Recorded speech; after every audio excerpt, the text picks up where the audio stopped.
প্রচণ্ড ঠান্ডাতে শৈত্যপ্রবাহ থাকলে চারা যে সেটা সমস্যা হলুদ হয়ে যায় কিংবা সাদা হয়ে যায়, চারার বাড়ন্ত থাকে না এবং আলটিমেট আসলে ওটাকে মানে ভবিষ্যতের যে ভালো ফলন দেওয়ার কোনো অবস্থায় থাকে না।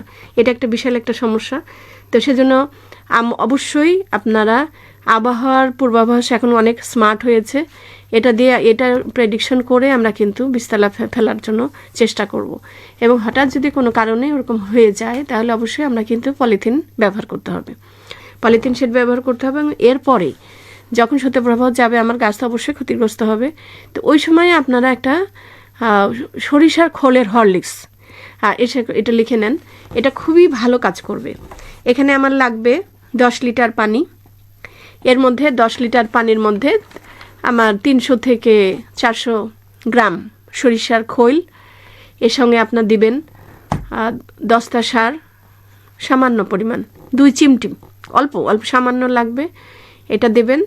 এর মধ্যে আপনার 1 মুঠ টিএসপি, 1 মুঠ ডিএপি, অথবা তারপরে টিএসপি দিলে ডিএপি দরকার নাই, আর ডিএপি দিতে পারেন 1 মুঠ, পটাশিয়াম সার দিবেন 1 মুঠ, এবং 1 মুঠ পরিমাণ আপনি এবং 2 চিমটি পরিমাণ ট্রাইকো কম্পোস্ট সার।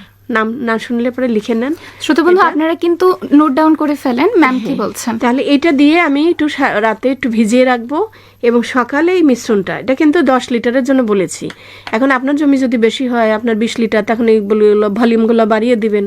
তাহলে এইভাবে আপনি বাড়িয়ে দিয়ে যে এই মিশ্রণটা এটা স্প্রে করতে হবে না, বালতিতে গুলিয়ে আপনি মগ দিয়ে বীজতলার মধ্যে একটু গোড়ার দিক থেকে একটু ছিটিয়ে দিবেন।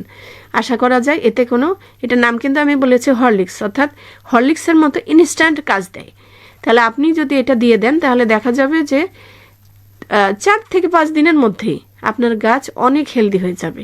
তাহলে এই বিষয়টা এবার ট্রাই করে দেখুন, আশা করা যায় আপনার অনেক ভালো ফলাফল পাবেন।